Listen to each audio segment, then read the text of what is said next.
Welcome to Adventures in Theater History. Here on this show, we try to bring you the best stories from the deep and fascinating history of theater in the city of Philadelphia. I'm Peter Schmitz, and our sound and music are by Christopher Mark Colucci. I'm very pleased to note that it has been 2 years since Chris and I started working on this show. It was the end of March 2021 that we really began putting out episodes, and now, here it is, March of 2023.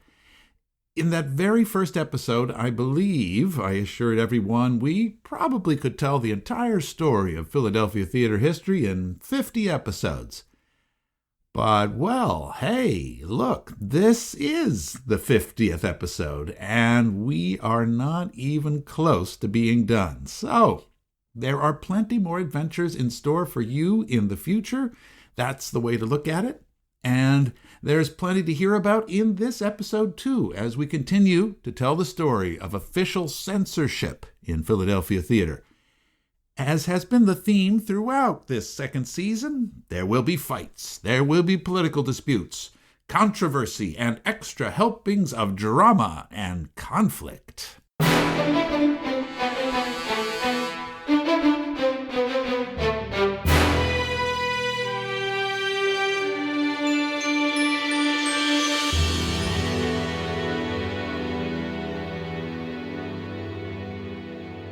This time we are really digging into the joys of the Prohibition Era during the 1920s, a time when what was going on in Philadelphia could really be quite consequential. After all, in those years, it was a city of well over 2 million people. It was the third biggest city in America. In fact, it was the 12th largest city in the entire world. Now, Prohibition is generally understood to mean the period from 1920 to 1933, when the United States government amended the Constitution to ban sales and distribution of alcoholic beverages. But as we shall see, this era had a parallel campaign in many American cities, like Philadelphia, to restrict the intoxicating content of theater as well.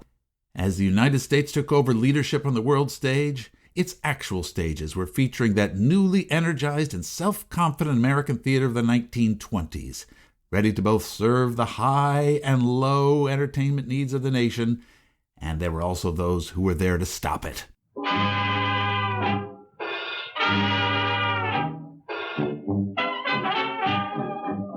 It was the first week of September in 1923. And the Philadelphia theatrical season was just getting underway.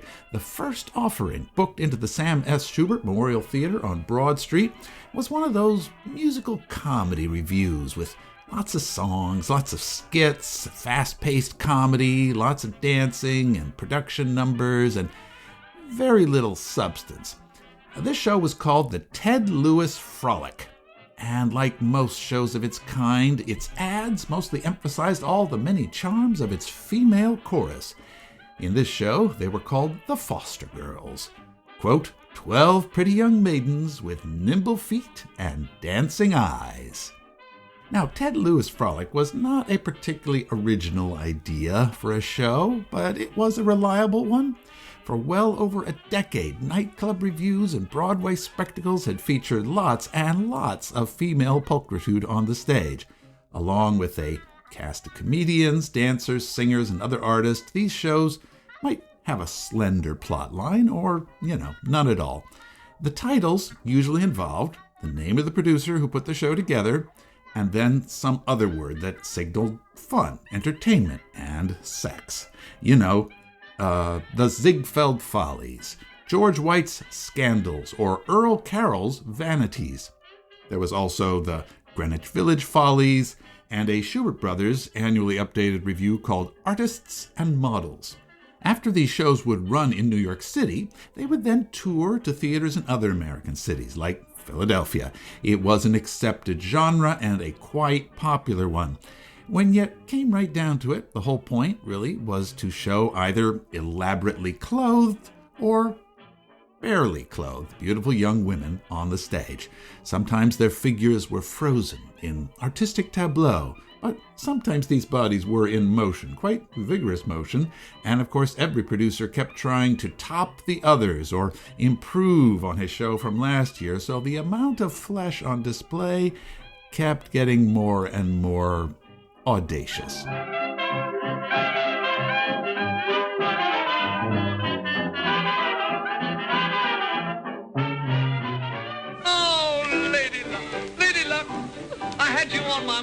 Ted Lewis was a popular jazz musician of his day. He was not a big-name producer. He had been one of the first white musicians to really master the New Orleans Dixieland style, but that wasn't making him enough dough, so he had put together this particularly ambitious theatrical review to mine this well-established and lucrative vein of entertainment.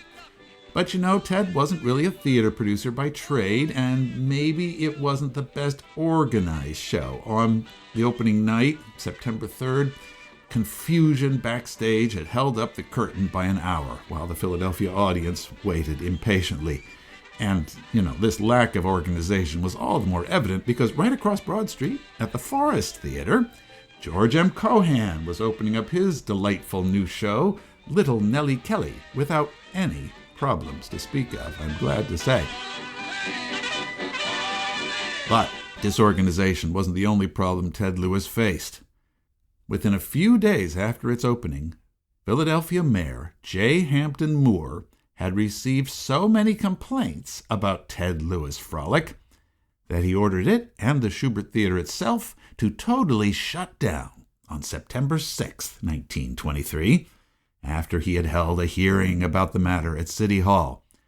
During this hearing, much evidence was presented to the mayor about the supposedly salacious material in Ted Lewis' frolic, evidence of such morally objectionable incidents shared by 2 city detectives and 2 local theater critics who had seen the show, included the following: a bedroom scene, a camping scene, a dance in which a woman went through, quote, violent physical contortions, and another dance in which a young lady, quote, in negligee attire, swung on the pendulum of a huge clock, though the detectives admitted that this woman was otherwise motionless and might have been a statue.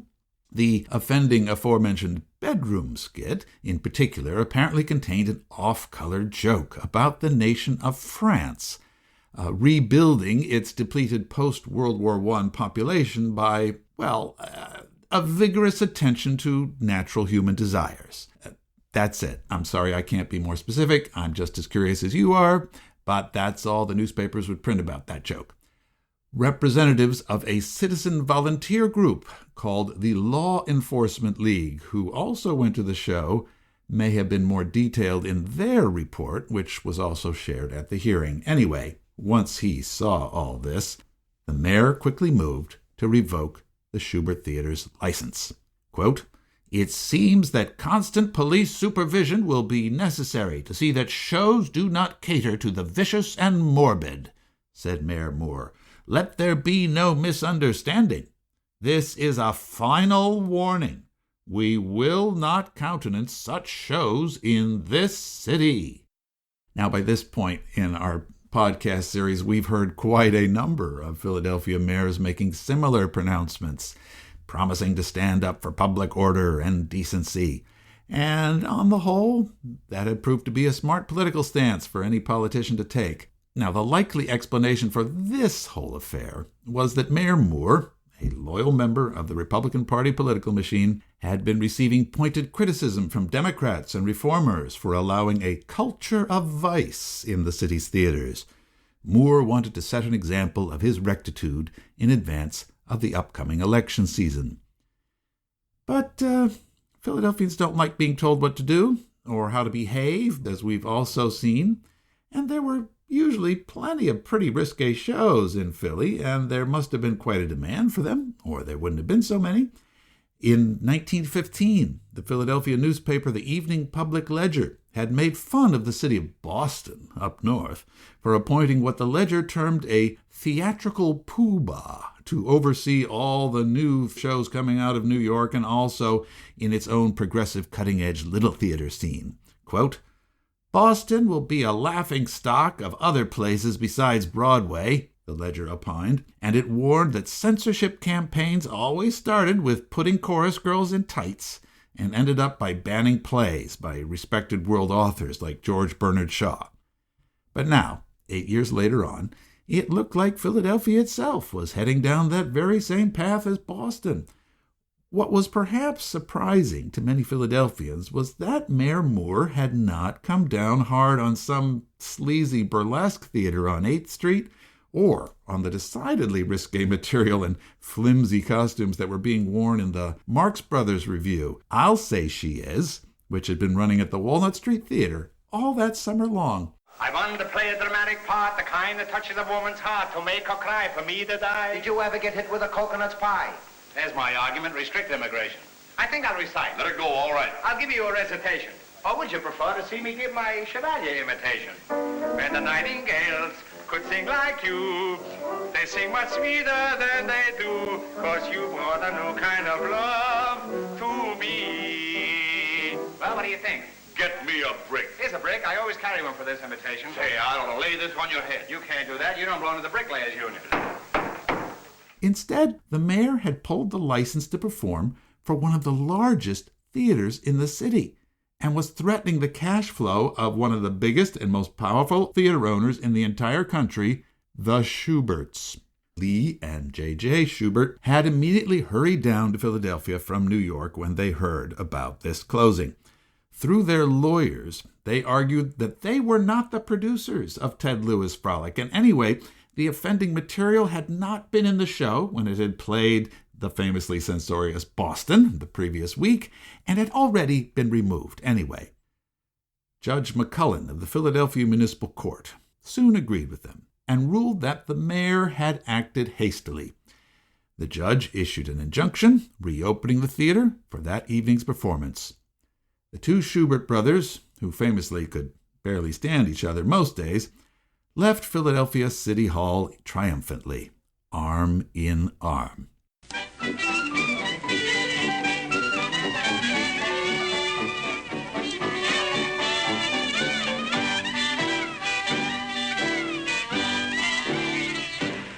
And that was the thing about all these censorship fights back in the 1920s.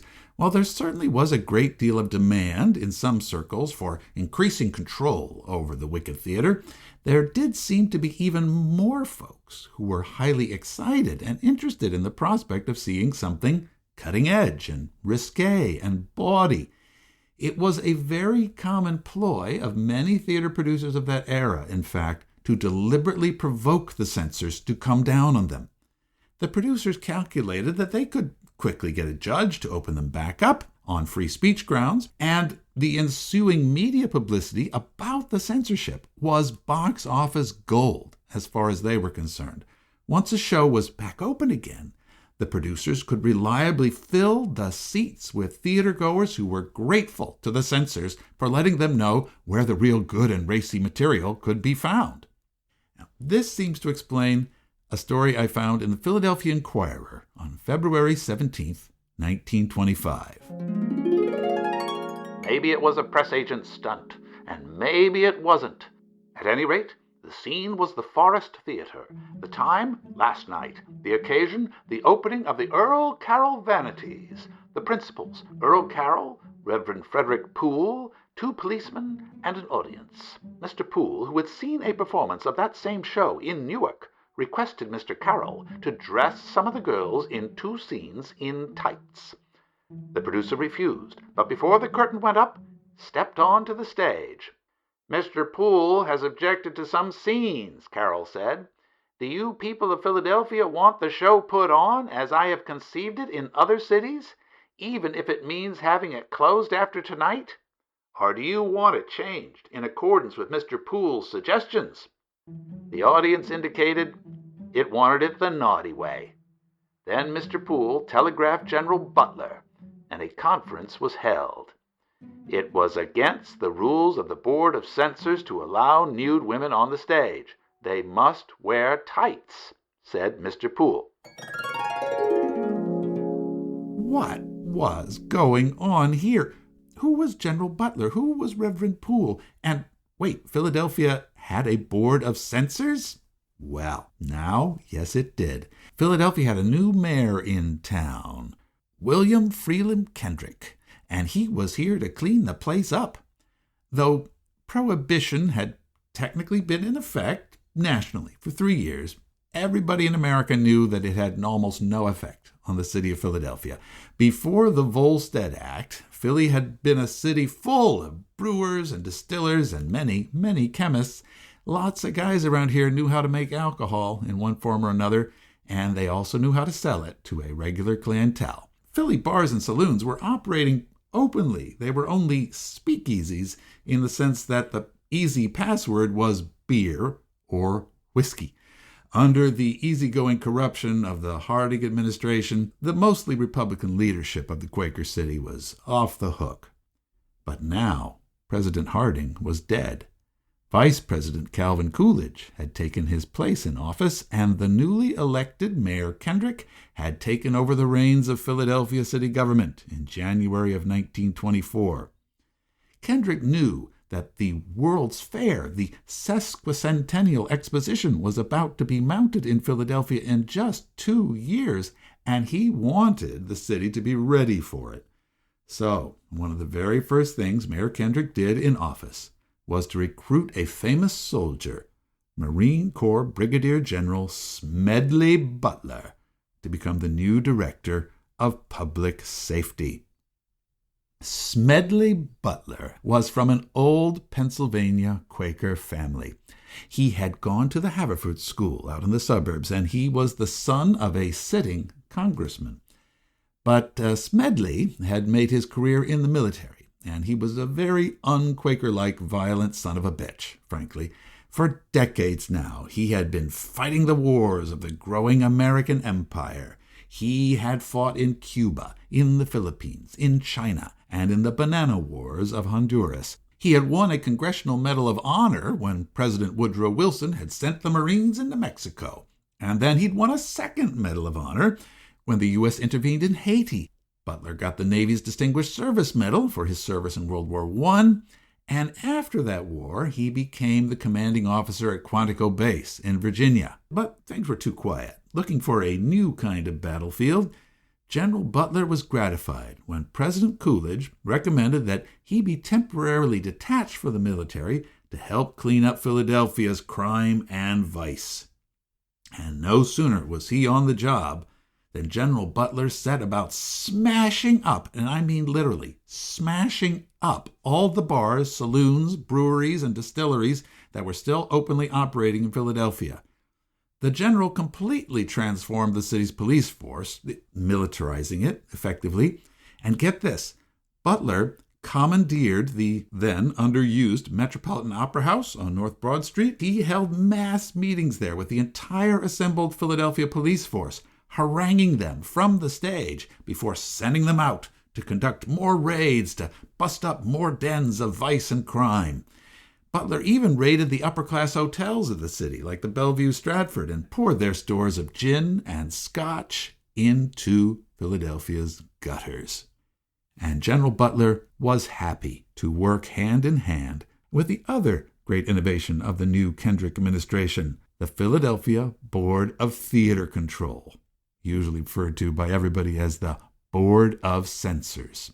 After all, vice was vice. Smut was smut, and corruption was corruption. It was all of a piece. But was that actually going to happen? Because the members of this new Board of Theater Control were mostly representatives of theater owners and managers. Its head was Thomas M. Love, a longtime employee of the Nixon-Zimmerman Theatrical Syndicate. Theater owner Fred J. Nixon Nerdlinger himself was another member, as were several other longtime employees of his. So it seems to me that really this Board of Theater Control was mostly the industry looking after its own commercial interests. Oh, it would clean up the smut, all right, as long as it didn't damage ticket sales.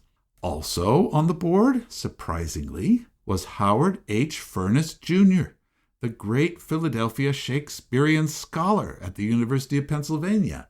Now, Furness seemed to be there mostly to be an authority on classical theater and to inform it about the proper meaning of the bawdry and obscure literary references in Shakespeare that might puzzle the censors. Tellingly, there was only one clergyman in the whole group, and his name was the Reverend Frederic Poole of the Methodist Church on Arch Street. Frederic Poole was English by birth, but he had spent many years as a Christian missionary in China. He had met and married a Philadelphia lady missionary while he was there, and the two had come back to Philadelphia to set up a church right in the middle of the city's growing Chinatown neighborhood in the heart of the old Tenderloin district, north of Market Street. Now, this was not an assignment for the faint-hearted, and once Reverend Poole had even been shot in the arm as he got caught in a crossfire during a tong war between rival gangs. But now things had calmed down a bit, and he was ready to take a term on the theater control board. But nobody seems to have counted on was how seriously Reverend Poole was going to take this new assignment to be a theater censor. Reverend Poole was not afraid to travel, after all, and he took it as a part of his mission to take the train to nearby American cities to catch touring Broadway shows before they came to Philadelphia. He would take careful notes from the audience and then return to Philadelphia and quietly perform the producers what language in their shows had to go, what numbers had to be cut, and what body parts had to be covered. Now, Reverend Poole wasn't anti-theater. No, not at all. He kind of liked it. He wasn't a prude. He felt that actors could say damn on stage, just not use any what he called fancy profanity. Now, unlike our earlier episodes about clashes between the pulpit and the stage, Reverend Poole wasn't really interested in stopping plays about the Bible or religion or ones that put clergymen in a bad light. The policy of the new board would be one of correction, said Reverend Poole, and not one of obstruction. The good Reverend was evidently quite happy with his newfound stature and importance in the city. He even had a certain celebrity in the local theater world. He was once persuaded to go on the stage himself when an actor in the touring company at the Broad Street Theater fell ill. Poole was recruited to play the character of a doctor in the final scene of Hurricane. Its female star, the lovely actress Olga Petrova, even rewarded Reverend Poole with a warm kiss when the show was all over.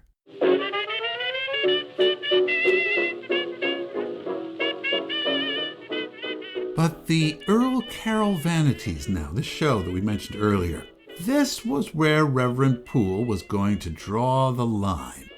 And Reverend Poole certainly had heard that even in permissive New York City, this recent version of Earl Carroll's Vanities had gotten the famous producer jailed.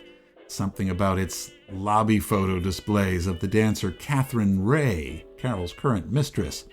A New York policeman had even once chased Miss Ray around the stage during a show with a blanket, attempting to get her to cover up, for God's sake, much to the amusement and delight of the audience. But Earl Carroll had just soaked up all the publicity. He gleefully sold even more tickets for folks who were now eager to see what Miss Ray was, or rather wasn't, wearing. Now that the show had finished its New York run, Carroll was milking publicity wherever he went. In every city, he would advertise a casting call for a couple dozen local women to help fill out the ranks of the chorus while it was in town. "Wanted," said the ads in the Philadelphia papers. "The 24 loveliest girls in Philadelphia. Rare opportunity for a stage career. Apply in person." Poole had caught the show while it was still in Newark, and before it opened in Philadelphia, he informed Carroll that these girls, all of them, whether they came from Philadelphia or somewhere else, simply had to wear more clothes. He was particularly concerned about one skit in which Catherine Ray was apparently affixed to a huge pendulum, on which she too swung, seemingly entirely naked, upside down. And I don't know why this recurring image was a trope of 1920 sexuality, but there it is. As we have already learned, Carroll gleefully refused to change the show, and on opening night, he came out on stage of the Forest Theater to thumb his nose at the censors and cow them with the crowd's gleeful approval.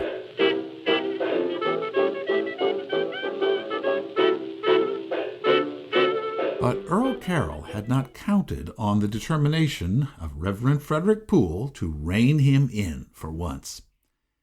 Carroll was summoned to a meeting at Philadelphia City Hall early the next morning, and he strolled in nonchalantly, expecting to get away with it again.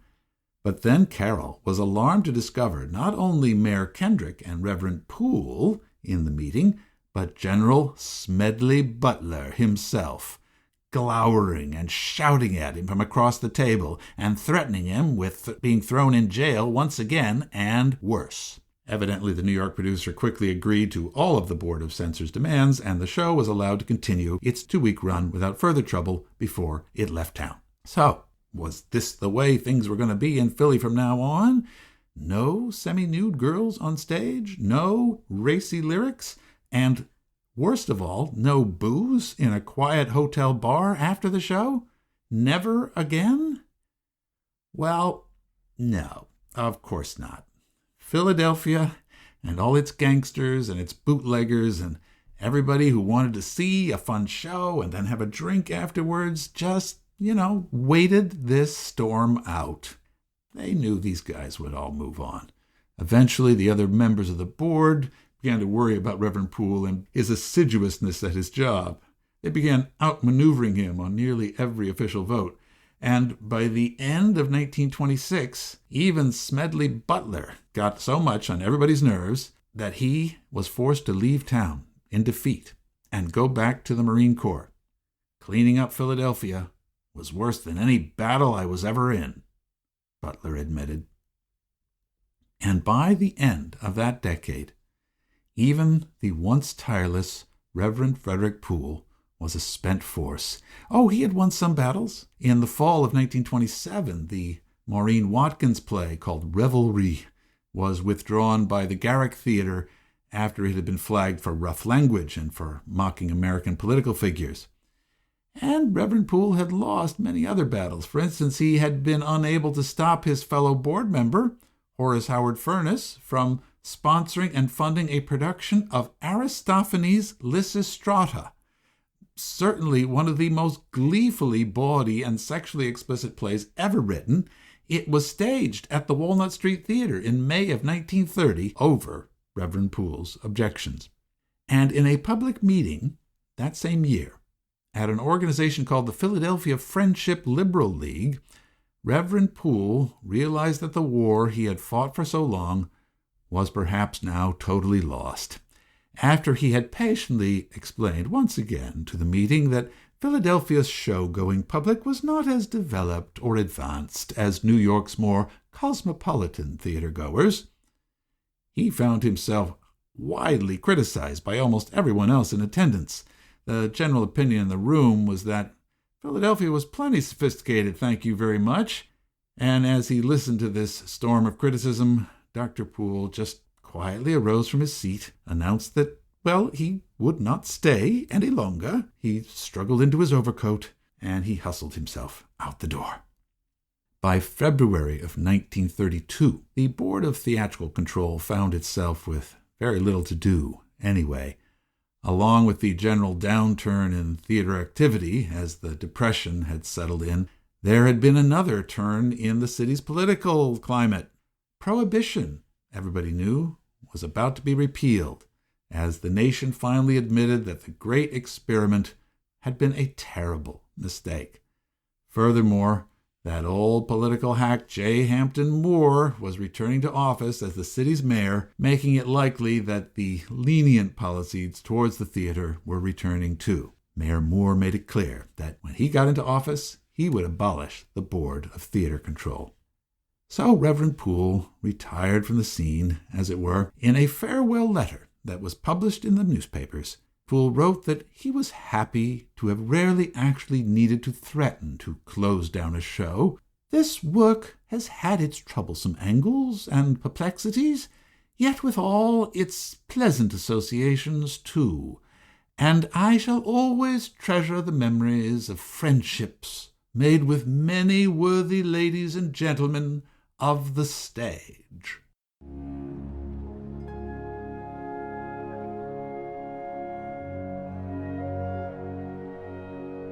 October 11th, 1933. Sally Rand was coming to Philadelphia with a ballet troupe of 16 girls, it was announced. 3 days later, October 14th, she arrived in the city.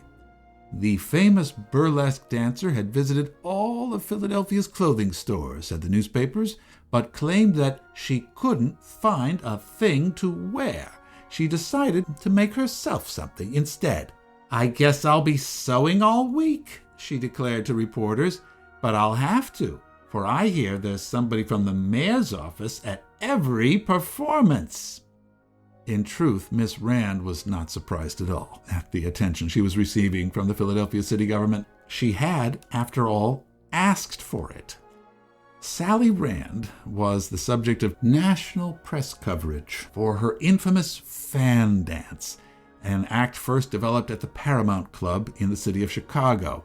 In this dance, Rand would play peekaboo with an audience's expectations, twirling with enormous feathered fans while the orchestra played a very classy number, Debussy's Clair de Lune. During that summer's World's Fair, Chicago's Century of Progress, Rand had been arrested 4 times in one day for riding a horse in public, supposedly with only her feathers and Max Factor body paint on top of her naked skin. The Chicago court gave her a sentence of 1 year for these crimes, but it was suspended so that she could continue to perform at engagements in the city of New York, where again she welcomed her inevitable court summons. Philadelphia theater owner Joseph Feldman wanted to get in on all this great publicity. Ticket sales generally were down in the depths of the Great Depression after all, and he had a big house to fill. And it seemed to him that blue laws, the one that restricted cabarets and theaters and when they could perform, were collapsing all over the country. With so many folks out of work and with money so tight, the government's attitudes about sex were getting much more lax. Joe Feldman contracted with Sally Rand to perform for 1 week at the Stanley Corporation's Earl Theater, an ornate 2,700-seat movie and variety palace at the corner of 11th and Market Streets. He hoped she would help draw in big crowds for the movie he was showing afterwards, Golden Harvest. Now, this was a big, mainstream venue on the main shopping strip in the city. Even though the city government had dropped its board of censors, the fan dancer had forced its hand and felt it had no choice but to do something. Sent into the breach was Henry Starr Richardson, the former head of the Philadelphia Board of Movie Censors. In the absence of a standing board of live theater review, Mayor Moore used Henry Starr Richardson as his advisor on all such moral matters. He sent Richardson to attend a preview of Sally Rand's fan dance at the Earl Theater, and Mr. Starr, perhaps predictably, ruled that unless she put on clothes, she could not legally perform in Philadelphia. During his official inspection visit, Rand gleefully teased Starr that in every show, she was actually wearing skin-tight garments all the time anyway. Or was she? Maybe he'd like to take an even closer look? But, in public at least, Sally Rand declared that she would never compromise her bare standards. "This is supposed to be aesthetic," she told a group of eager Philadelphia pressmen in an interview. "I'm supposed to be a white bird on a moonlit night against a dark background. Who ever heard of a bird in pants?" All this publicity was exactly what Feldman and Rand had wanted, and Sally Rand happily twirled away on Market Street all that week to Debussy's music. Before each screening of Golden Harvest, her fans artfully whirled round, and so did Miss Rand, and nobody, not even the censors or the cops, could tell if she was wearing anything at all. And it was beautiful. It was artful. It was delightful. The houses were packed, and everybody just enjoyed themselves and laughed at the blue noses still trying to spoil the fun and enforce all these old-fashioned, stodgy laws. It's not that you couldn't still find examples of fervent denunciations of the wicked stage from the area's clergymen, but on the whole, this fixation on what women were wearing or not wearing during theatrical shows had largely calmed down. And by that point, the most fervent of Philadelphia's cultural warriors were leaving the scene.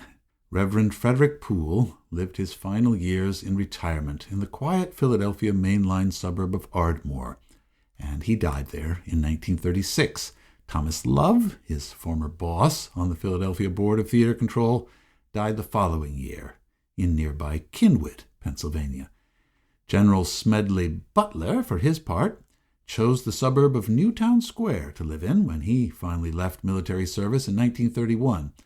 Now, I can find no record that General Butler spent any time at all worrying much about what was going on in the theaters of Philadelphia from that point on. This soldier had a late-in-life turn to cranky radical causes and anti-capitalism and began a regular public speaking tour against war profiteering and American imperialism.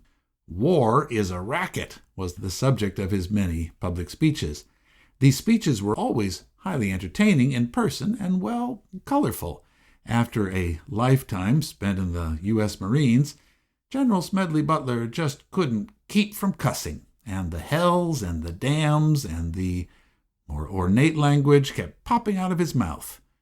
When Butler made a series of political addresses over Philadelphia radio station WCAU, sponsored by Pep Boys Automotive Stores, the general was rankled when he was informed that he could not speak off the cuff, as he preferred to do.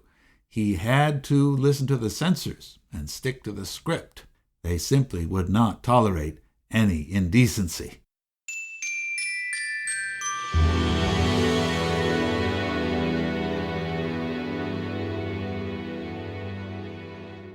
So, that's our show for today. Thank you, all of you, so much for listening to us and for coming along on another adventure in theater history. We wish we could say that the blue noses and the blue laws are gone forever, but we all know too well they sure ain't. But let's try to forget about that for the moment and enjoy the cheerful celebrations of a very little-known but hilarious 1934 Hollywood short film, complete with a beautiful female chorus in miniskirts and halter tops, entitled What Price Jazz? Goodbye, blue laws, you're gone forever. Goodbye, blue laws, don't you ever come back. There's no room for you now. Say, we've had you long enough. Didn't like your kind of stuff. Why, everyone throughout the nation joins us in this celebration. Goodbye, blue laws, we're not grieving. Hello, blue laws, we believe in you now. We'll be sailing on far.